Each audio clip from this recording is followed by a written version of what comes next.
नहीं छोड़ेंगे, नहीं छोड़ेंगे। ये सशक्त नारा है धारावी बचाओ आंदोलन का, जिसने एशिया की सबसे बड़ी झुग्गी बस्ती धारावी के पुनर्विकास के लिए अदानी समूह द्वारा की गई $619 मिलियन की बोली की को भूमि घोटाला कहा है। हेलो दोस्तों, नमस्कार। मेरा नाम है ईश्वर पाल सिंह और आप देख रहे हैं मेरा यूट्यूब चैनल इंडिया आजकल टीवी। मुंबई में अदानी की धारावी पुनर्विकास परियोजना के खिलाफ सख्त विरोध प्रदर्शन। एशिया के सबसे बड़े अमीर आदमी ने एशिया की सबसे बड़ी झुग्गी बस्ती के पुनर्विकास के लिए $619 मिलियन की बोली जीत ली है। धारावी फिर से सबका ध्यान अपनी ओर खींच रहा है।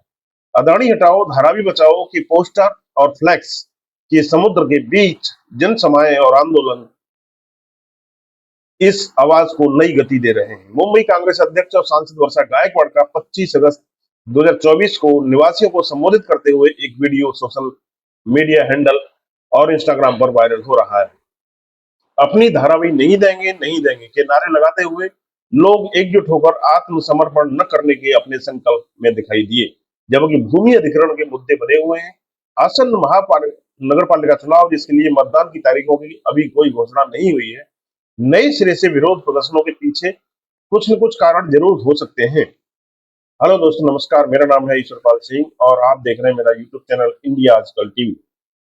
रॉयटर्स की एक हालिया रिपोर्ट में इस बात पर प्रकाश डाला गया है कि केवल वे लोग ही पुनर्विकास में मुफ्त घरों के लिए पात्र होंगे जिनके पास वर्ष 2000 से पहले धारावी में निवास का प्रमाण पत्र हो।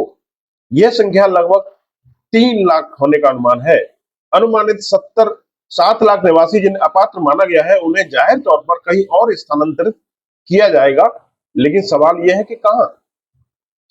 पूर्व विधायक और धारावी निवासी बाबूराव माने ने पहले एक और मुद्दा उठाया था। धारावी की आबादी के 5% यानी केवल 50,000 निवासियों के पास वैध कागजात हैं, तो पात्रता कैसे स्थापित की जाएगी। निवासियों को गगनचुंबी इमारतों का विश्व स्तरीय शहर बनाने का तर्क भी बेतुका और अन्यायपूर्ण लगता है, जिसमें 70% मूल निवासियों के लिए कोई जगह नहीं होगी। पिछले साल जून में CNN की एक रिपोर्ट में 26 साल से रह रही नीता जाधव के हवाले से कहा गया था कि धारावी में सभी घर 2 या 3 मंजिल के हैं। मेरे परिवार के 15 सदस्य एक ही इमारत में रहते हैं। उन्होंने कहा कि अगर हम सभी को एक छोटे से अपार्टमेंट में रखा गया तो बहुत संघर्ष होगा, इसलिए डेवलपर को हमें एक बड़ी जगह देने पर विचार करना चाहिए। उधर अदानी समूह के नेतृत्व वाली धारावी पुनर्विकास परियोजना प्राइवेट लिमिटेड अर्थात DRPPL के CEO SVR श्रीनिवास ने कहा कि मुंबई में जमीन पाना सबसे मुश्किल काम है। भौतिक रूप से 1 इंच भी जमीन हमें नहीं मिली है।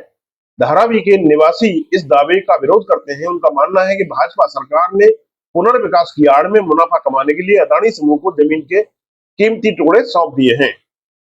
हेलो दोस्तों, नमस्कार। मेरा नाम है ईश्वर पाल सिंह और आप देख रहे हैं मेरा यूट्यूब चैनल इंडिया आजकल टीवी। बने रहिए हमारे साथ। गायकवाड़ ने महत्वपूर्ण सवाल उठाए। धारावी में करीब 600 एकड़ जमीन है, लेकिन गौतम अदानी को 1500 एकड़ जमीन दी जा रही है। यह कैसा धोखा है। सर्वेक्षण पूरा किए बिना और योजना का खाका साझा किए बिना 7 लाख लोगों को कैसे स्थापित किया जा सकता है। स्वाभाविक रूप से लोग भड़के हुए थे। अगर इसका मतलब भ्रष्ट भाजपा सरकार और उसके गुंडों से मुंबई के दिल में संपन्न पारिस्थितिकी तंत्र को बचाने के लिए सड़कों पर उतरना था, तो वे बिल्कुल यही करेंगे और यही कर रहे हैं। पूर्व मुख्यमंत्री और शिवसेना UBT के नेता उद्धव ठाकरे ने कहा कि यह धारावी पुनर्विकास परियोजना नहीं है, यह दरअसल लाडला मित्र परियोजना है। अगर विधानसभा चुनाव के बाद MBA महाविकास अघाड़ी सरकार बनाती तो उन्होंने जो वादा किया था कि टेंडर रद्द किया जाएगा, ऐसा हो गया होता, लेकिन दुर्भाग्य से ऐसा नहीं हो सका। धारावी बचाओ आंदोलन ने इसे जमीन घोटाला बताया है। अदानी समूह पुनर्विकास के नाम पर मुंबई में जमीन हड़पने की कोशिश कर रहा है। सरकार ने पहले ही रेलवे की 45 एकड़ जमीन और सरकारी स्वामित्व वाली कुर्ला डेयरी की 21 एकड़ जमीन सौंप दी है। जनवरी 2024 में राज्य सरकार के आवास विभाग ने शहरी विकास विभाग को मुलुंड में 64 एकड़ जमीन परियोजना को हस्तांतरित करने का निर्देश दिया। फरवरी में राज्य मंत्रिमंडल ने कांजूर मार्ग, भंडुप और बड़ाला में 243.4 एकड़ भूमि सौंपने का प्रस्ताव दिया। अदानी समूह पहले से ही 840 एकड़ जमीन देवनार में हासिल कर चुका है। धारावी के लोगों के लिए इनमें से कोई भी बात पारदर्शी नहीं है। वर्षा गायकवाड़ और नेता यूबीटी शिवसेना के सांसद अनिल देसाई ने धारावी निवासियों के साथ श्रीनिवास से मुलाकात की और मांग की कि पुनर्वास के लिए निवासियों की पात्रता निर्धारित करने के लिए चल रहे सर्वे को तुरंत रोका जाए, और जब यह किया गया है और निवासी अभी भी बेचैन हैं। हेलो दोस्तों, नमस्कार। मेरा नाम ईश्वरपाल सिंह और आप देख रहे हैं मेरा यूट्यूब चैनल इंडिया आजकल टीवी। बने रहिए हमारे साथ इस खास पेशकश में। नसीरुल हक ने बताया कि पुनर्विकास के नाम पर 2022 के सितंबर में जब धारावी को अदानी को दे दिया गया, तब से ही धारावी के लोग अदानी हटाओ धारावी बचाओ आंदोलन कर रहे हैं। अदानी को धारावी का टीडीआर भी बेचने को दे दिया गया है। अगर कोई बिल्डर धारावी का टीडीआर नहीं खरीदेगा तो वह मुंबई के किसी भी इलाके में बिल्डिंग नहीं बना सकता। धारावी में 600 एकड़ जमीन है, लेकिन यहाँ के लोगों को उठाकर बाहर फेंकने की कोशिश की जा रही है।